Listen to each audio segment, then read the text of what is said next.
प्रधानमंत्री नरेंद्र मोदी का बनारस दौरा। कल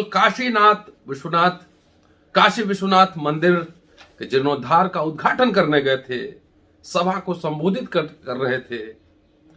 इतिहास बात हुई, पुराण की बात हुई, औरंगजेब भी आया और शिवाजी भी आए, तमाम ये बातें हुई।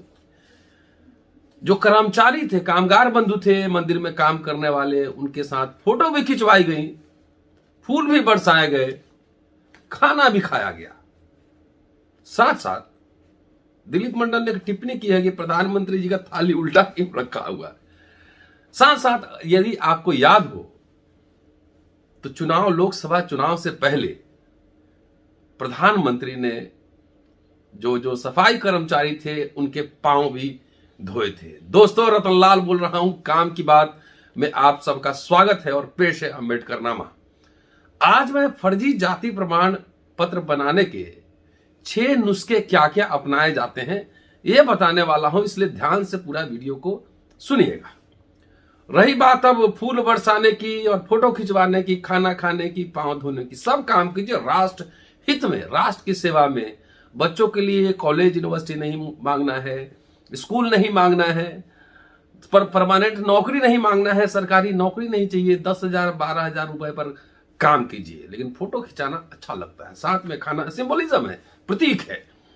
चलिए, बहरहाल एक मुद्दे की ओर ध्यान दिलाना चाहता हूं कि कल ही, यानी कि जब प्रधानमंत्री बनारस का दौरा कर रहे थे, तो बिहार में एक संगठन है human rights protection and development, और उसके जो चेयरमैन है रामचंद्र उरांव, उन्होंने जो राष्ट्रीय अनुसूचित जाति आयोग है भारत सरकार, उसके पटना ऑफिस के जो निदेशक हैं, डायरेक्टर हैं, उनको एक ज्ञापन दिया है। और ज्ञापन दिलचस्प है, इसलिए मैंने सोचा कि इस अवसर पर आपको कम से कम उनकी पंक्तियां, किस किस तरह से फर्जीवाड़ा होता है जाति प्रमाण पत्र बनाने में, कौन को सभी तरह की सरकारें शामिल होती हैं, अफसर शामिल होते हैं और किसी पर कोई कार्रवाई नहीं होती है। चाहे एससी आयोग अनुशंसा कर दे या फिर विधानसभा की कमेटी अनुशंसा कर दे, लेकिन कभी किसी पर कार्रवाई नहीं होती है। इसी के सिलसिले में एक ज्ञापन दिया गया है और उसमें कुछ मांगे भी रखी गई है। चलिए, मैं ज्ञापन का मजमून आपको सुनाता हूं। निदेशक, राष्ट्रीय अनुसूचित जाति आयोग, भारत सरकार, कर्पूरी भवन, पटना। विषय: फर्जी अनुसूचित जाति प्रमाण पत्र, जाति और जनजाति प्रमाण पत्र के आधार पर नियुक्ति और नामांकन की शिकायत, जांच एवं अनुश्रवण मतलब सुनवाई हेतु कोषांग का गठन करवाने तथा फर्जी प्रमाण पत्र के आधार पर कार्यरत कर्मियों को सेवा से बर्खास्तगी तथा सीबीआई में प्राथमिकी दर्ज करवाने के संबंध में ये विषय है। और आपको याद होगा कि फर्जी प्रमाण पत्र के विषय पर अम्बेडकरनामा में पहले भी कई फर्जी प्रमाण पत्र जो जाति के बनाए जाते हैं, कई एपिसोड कर चुके हैं। एक मामला महाराष्ट्र के सांसद का था और जिसने उनके खिलाफ शिकायत की है, उनसे भी मैं बात करने की कोशिश करूंगा कि क्या है मामला। वो सुप्रीम कोर्ट में मैटर था, क्या हुआ मुझे अभी जानकारी नहीं है, लेकिन इस पे चर्चा जरूर की जाएगी। जो लिखा गया है, अब मैं आगे चलता हूं। 28 पेज का उसमें एनेक्चर भी शामिल किया गया है प्रमाण के तौर पर। लिखते हैं, महाशय, उपयुक्त विषय के संबंध में आपका ध्यान विशेष रूप से आकृष्ट करते हुए निवेदन पूर्वक कहना है कि नंबर 1, आयुक्त आरक्षण बिहार का पद वर्षों से रिक्त है या समाप्त कर दिया गया है। तदनुरूप उच्चतम स्तर पर आरक्षण संबंधी शिकायतों की जांच एवं अनुश्रवण सुनवाई नहीं होती। अनुसूचित जाति और जनजाति का आरक्षण पाने के लोभ में विभिन्न गैर अनुसूचित जाति और गैर अनुसूचित जनजाति के लोग फर्जी जाति प्रमाण पत्र के आधार पर नियुक्ति प्राप्त कर लेते हैं। अनुमानतः सरकारी सेवा में 1/4 25% 1/4 कर्मी फर्जी या अवैध जाति प्रमाण पत्र वाले हैं। दैनिक हिंदुस्तान समाचार पत्र दिनांक 29 मार्च 2008 के अंक में आरक्षण के बारे में एक संपादकीय आजादी के बाद का सबसे बड़ा स्कैम विस्तार से प्रकाशित किया गया था। उसकी कॉपी इन्होंने नेक्चर में लगाई है और राजेंद्र प्रसाद जी हैं, शायद उन्होंने लिखा था, मुझे ध्यान है, उनसे मेरी बात हुई थी। ये पहला पॉइंट है। दूसरा पॉइंट कहते हैं कि ये फर्जीवाड़े 5-6 तरीके से किए जाते हैं। पहला, जिसमें सवर्ण पिता द्वारा अनुसूचित जाति और जनजाति की माता के अंतर जातीय विवाह से उत्पन्न बच्चे, इंटरकास्ट मैरिज से उत्पन्न बच्चे। दूसरा, गोद लेने के नियमों की अवहेलना कर फर्जीवाड़े तरीके से प्रमाण पत्र लेना।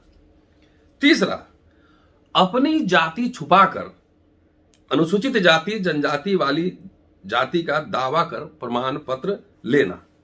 चौथा, जातीय गोत्र को अनुसूचित बताकर फर्जी प्रमाण पत्र बनाना। पांचवा, बिहार के अतिरिक्त अन्य प्रदेशों के अनुसूचित जातियों द्वारा बिहारवासी का प्रमाण पत्र प्राप्त कर लाभ लेना। छठा, अनुसूचित जाति या जनजाति की महिला से शादी कर अपने पूर्व पत्नी से उत्पन्न पुत्र पुत्रियों को अनुसूचित जाति या जनजाति का लाभ लेना आदि शामिल है। तो फर्जीवाड़ा के 6 तरीके इन्होंने इसमें लिखे हैं और लिखते हैं कि इस तरह का फर्जीवाड़ा वर्षों से निर्बाध गति से जारी है। इस फर्जी जाति प्रमाण पत्र के खेल में करोड़ों रुपए के लेन देन होने की संभावना है। यह फर्जीवाड़ा प्रत्येक पार्टी की सरकार के कार्यकाल में जारी है, चाहे कांग्रेस की सरकार रही हो, राजद की सरकार रही हो या वर्तमान सरकार हो। तत्कालीन अनुसूचित जातियों और जनजातियों के आयुक्त, 1 मेंबर वो कमेटी होती है, आयुक्त और राष्ट्रीय अनुसूचित जाति आयोग भारत सरकार द्वारा भी समय समय पर अपनी वार्षिक रिपोर्ट में इसे दर्शाते रहते थे, पर कार्रवाई नहीं होती थी। ये दूसरा पॉइंट है। तीसरा पॉइंट लिख रहे हैं, बिहार सरकार ने, ये नीतीश कुमार पे एकदम सटीक प्रहार है जिस तरह से वो जाति प्रमाण पत्र बनवाने के खेल में है। वो बिहार सरकार ने सवर्ण जातियों के लिए अनुसूचित जाति जनजाति बनाने के दस्तावेजी दरवाजे खोल दिए हैं। एक ज्वलंत उदाहरण से स्पष्ट होगा कि किस तरह सभी सरकारों के कार्यकाल में अबाध रूप से यह जारी है।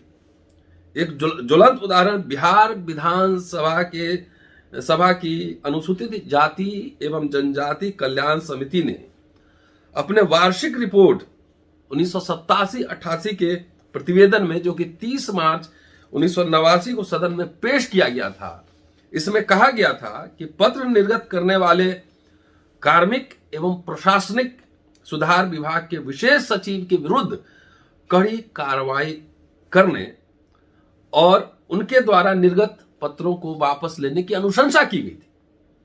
कड़ी कार्रवाई करने और उनके द्वारा निर्गत पत्रों को वापस लेने की अनुशंसा की गई थी। वह निर्देश आज तक क्रियान्वित लागू नहीं किया गया है। यह अवैध हकमारी पिछले 43 वर्षों से अब तक अबाध रूप से जारी रही। चौथा पॉइंट, सर्वोच्च न्यायालय और भारत सरकार के अनेक निर्देशों के बावजूद तांती, ततमाल, लोहार, गोड़ आदि जातियों को अनुसूचित जाति जनजाति का प्रमाण पत्र जारी कर इनकी हकमारी की जा रही है। यह मामला अभी सुप्रीम कोर्ट में है और सुप्रीम कोर्ट ने बिहार सरकार को नोटिस जारी किया है। देखना दिलचस्प होगा कि बिहार सरकार इस पे क्या जवाब देती है। तो ये 4 पॉइंट उन्होंने उठाए हैं और इसके बाद उन्होंने इस आवेदन में लिखा है कि इस तरह के फर्जीवाड़े से अनुसूचित जाति जनजाति के लोगों के अधिकारों की व्यापक पैमाने पर हकमारी हुई है। यदि अनुसूचित जाति और जनजाति के नाम पर नियुक्त कर्मियों और नामांकित छात्रों के जाति प्रमाण पत्र की निष्पक्ष जांच कराई जाए तो शिक्षा विभाग की नियुक्तियों में शैक्षणिक प्रमाण पत्रों की तरह और शिक्षा मित्रों के अंक पत्रों की तरह फर्जीवाड़ा की विभिन्न परतें खुल सकती। अनुसूचित जाति जनजाति के हकों की हकमारी से लोग आहत हैं, इससे सरकार की छवि पर असर पड़ रहा है। इसके बाद 2 मांग उन्होंने रखा है इसमें। पहला, फर्जी जाति प्रमाण पत्रों की शिकायत, जांच एवं अनुश्रवण सुनवाई के लिए राज्य स्तर पर आरक्षण आयुक्त के शीघ्र पदस्थापन या पुनर्स्थापना करवाया जाए। एक सशक्त कोषांग या सेल बनाया जाए जो शिकायतों पर त्वरित कार्रवाई करे और दोषियों को तुरंत दंडित करे। उन पर व्यय की गई सरकारी राशि की वसूली की जाए तथा भारतीय दंड संहिता की सुसंगत धाराओं के तहत प्राथमिकी दर्ज करवाया जाए। अनुसूचित जाति और जनजाति कल्याण समिति बिहार विधानसभा का 1987-88 का 19वां प्रतिवेदन की अनुशंसा लागू की जाए। दूसरी डिमांड, अक्टूबर 2015 के बिहार विधानसभा चुनाव के ठीक पहले जुलाई में बिहार सरकार द्वारा गलत ढंग से अनुसूचित जाति में शामिल किए गए तांती, ततवा और अनुसूचित जनजाति में शामिल किए गए गोड़, खरवार, लोहार की सुविधा निरस्त करवाया जाए। तांती, ततवा, गोड़, खरवार, लोहार आदि को अनुसूचित जाति और जनजाति में शामिल करने की अनुशंसा और आदि आदेश जारी करने वाले के विरुद्ध अनुसूचित जाति एवं जनजाति अत्याचार अधिनियम अनुसूचित जाति एवं जनजाति के हकों को जानबूझकर छीनने एवं लाभ देने दिलाने के आपराधिक साजिश में सीबीआई में प्राथमिकी एफआईआर दर्ज करवाई जाए। ये विश्वास महाजन रामचंद्र राम है, पूर्व प्रदेश अध्यक्ष अनुसूचित जाति एवं जनजाति कर्मचारी संघ, पटना में रहते हैं। देखिए, एक बार जो अनुसूची बन गई है उसमें राज्य सरकारें छेड़छाड़ नहीं कर सकती हैं। जो अति पिछड़ा में है उसको अनुसूचित जाति में राज्य सरकारें नहीं कर सकती हैं। ये बड़ा फर्जीवाड़ा है। सुप्रीम कोर्ट में मामला चल रहा है और प्रधानमंत्री से ये जरूर आग्रह किया जाएगा कि इतना जो पांव धोते हैं, फोटो खिंचवाते हैं, तो राष्ट्रीय अनुसूचित जाति आयोग आप ही के सरकार में है, वहां पे जो चेयरमैन है उनको कहिए और इस पर सख्त कार्रवाई कीजिए कि हमारी अनुसूचित जाति जनजाति की नहीं हो, तभी बात बनेगी। नहीं तो फोटो खिंचवाने, खाना खा लेने से मुक्ति नहीं होगी। मैं तो उल्टा ही कहता हूं कि भाई जो अनुसूचित जाति जनजाति के लोग हैं अपने घर बुला के खाना मत खिलाइए, उनके घर जाके खाइए, उनके सोफा पे बैठिए, तब ज्यादा सामाजिक बदलाव आएगा। शुक्रिया। Keep watching and sharing Ambedkarnama. आप जरूर ज्यादा से ज्यादा शेयर कीजिए। अगर आप चाहें तो अम्बेडकरनामा को ज्वाइन कर सकते हैं। सब्सक्रिप्शन के साथ ज्वाइन बटन है, ये स्वैच्छिक है। अगर आपकी इच्छा हो तो अम्बेडकरनामा को विस्तार करने के लिए अम्बेडकरनामा टीम का हिस्सा बन सकते हैं। शुक्रिया। जय भीम।